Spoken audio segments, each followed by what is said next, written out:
दिन है और जैसा कि हम लोग प्रत्येक शनिवार को सुरक्षित शनिवार की गतिविधि के अंतर्गत कुछ ना कुछ सीखते हैं, तो आज जुलाई महीने का अंतिम शनिवार है और आज की गतिविधि का हमारा शीर्षक है बाढ़ से होने वाले नुकसान और इससे बचाव के तरीके। बच्चों, आप लोगों ने कभी बाढ़ देखी है? आप लोगों ने नहीं, लेकिन सुना होगा जरूर बाढ़ के बारे में। सुने? देखिए, बाढ़ क्या है?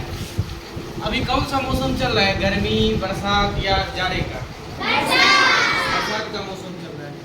बरसात के मौसम में पानी बरसता है, बारिश होती है। आपके बगल में एक नदी है, आप देख रहे होंगे कि अभी नदी में पानी बढ़ा हुआ है। आप में से बहुत सारे बच्चे नहाने भी वहाँ जा रहे होंगे। अभी आप इस पे अभी नियंत्रण रखिए, आप अभी नहाने मत जाइए क्योंकि पानी बढ़ा हुआ है और आप लोगों को तैरना ठीक तरीके से नहीं आता है, तो हो सकता है इसके कारण आप डूब भी सकते हैं। तो इस वजह से चलिए इस टॉपिक को भी हम छोड़ के हम चलेंगे। सबसे पहले बाढ़ के बारे में जानेंगे। तो अभी नदियों में पानी बढ़ गया है। अब देखिए, नदियाँ जो आती हैं वो हिमालय से आती हैं। अधिकतर अपने उत्तर भारत की जो भी नदियाँ हैं, खास करके अपने बिहार में जो नदियाँ हैं, ये अधिकतर नदियाँ जो हैं हिमालय से आती हैं और इस मौसम में उधर भी बहुत बारिश होती है और वहाँ से बहुत सारा पानी हमारी नदियों में बढ़ के आता है, जिससे नदी का जलस्तर काफ़ी बढ़ जाता है।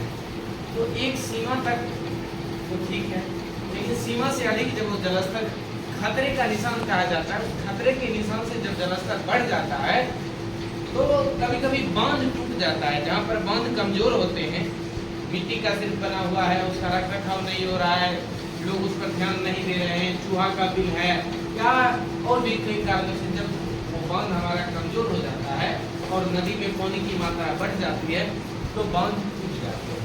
और बांध टूटने के बाद की जो भयानक सी लीला होती है उससे ही हम लोग बाढ़ करते हैं। बात समझ गए? जब बांध टूटता है तो सारा का सारा पानी हमारे घर हो, हमारे खेत खलिहान, हमारे स्कूल और हमारे आस पड़ोस हर जगह फैल जाता है, हमारे पूरे गांव में फैल जाता है। और इसके कारण अब मान लीजिए अभी हमारा रोड सूखा हुआ है, स्कूल सूखा हुआ है, घर सूखा हुआ है, अचानक से जो है आधा कार जितना पानी आ जाए तो क्या होगा? सब लोग डूब जाएंगे, चाहे वो मनुष्य हो या कोई पशु हो या हमारा घर हो, हमारा स्कूल हो, हमारा खेत हो, हमारी फसल हो, सब कुछ नष्ट हो जाता है। तो बाढ़ एक, देखिए, ये एक प्राकृतिक आपदा है, ये मानव के कारण नहीं आती है, लेकिन इसमें जवाबदेह मानव जरूर होता है। अगर हम बांध अच्छी तरह से बनाए, बांध टूटेगा ही नहीं और जब नहीं टूटेगा तो बाढ़ आएगी ही नहीं।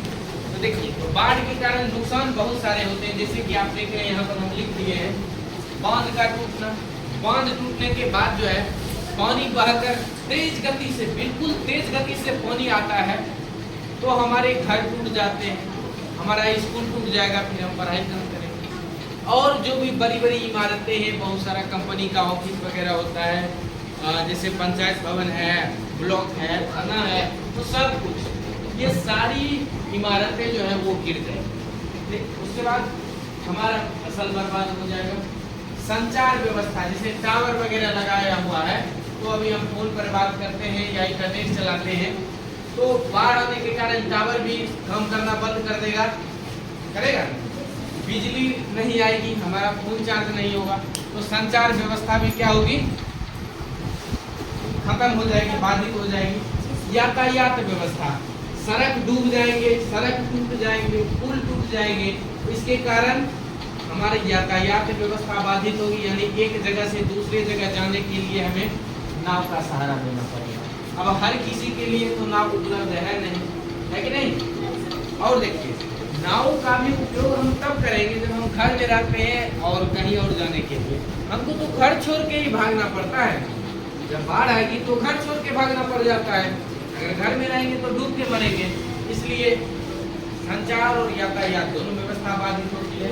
उसके बाद आप देख रहे हैं जान माल की काफी क्षति होती है, बहुत सारे लोग इसमें डूब जाते हैं, छोटे छोटे बच्चे डूब जाते हैं, लोगों का मेहनत से कमाया हुआ धन, उनके कीमती सामान वो सारे बह जाते हैं। इसके अलावा बाढ़, जब बाढ़ खत्म हो जाता है, यानी बाढ़ का पानी जब लौटने लगता है तो लंबे समय तक जो पानी जमा रहता है उसमें गंदगी फैलती है। इसके कारण महामारी फैल जाती है, मतलब अलग अलग प्रकार की बीमारियां फैलती है और वो बीमारी सिर्फ एक लोग तक नहीं रहती है, पूरे समुदाय को हो जाती है। इसको महामारी नाम दिया जाता है। इसके कारण भी हजारों लोग मारे जाते हैं। ये सारे थे बाढ़ के कारण होने वाले नुकसान।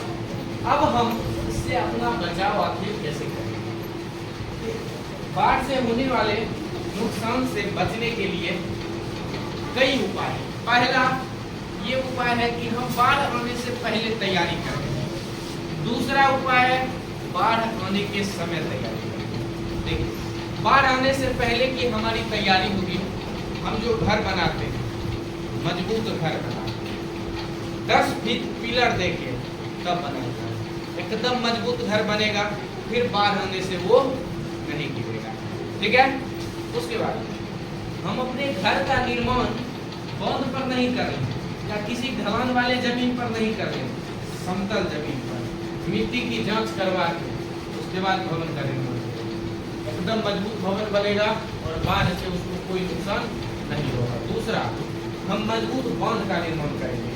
आज के समय में अब मिट्टी का बांध नहीं बनता है, अब कंक्रीट का बांध बनता है।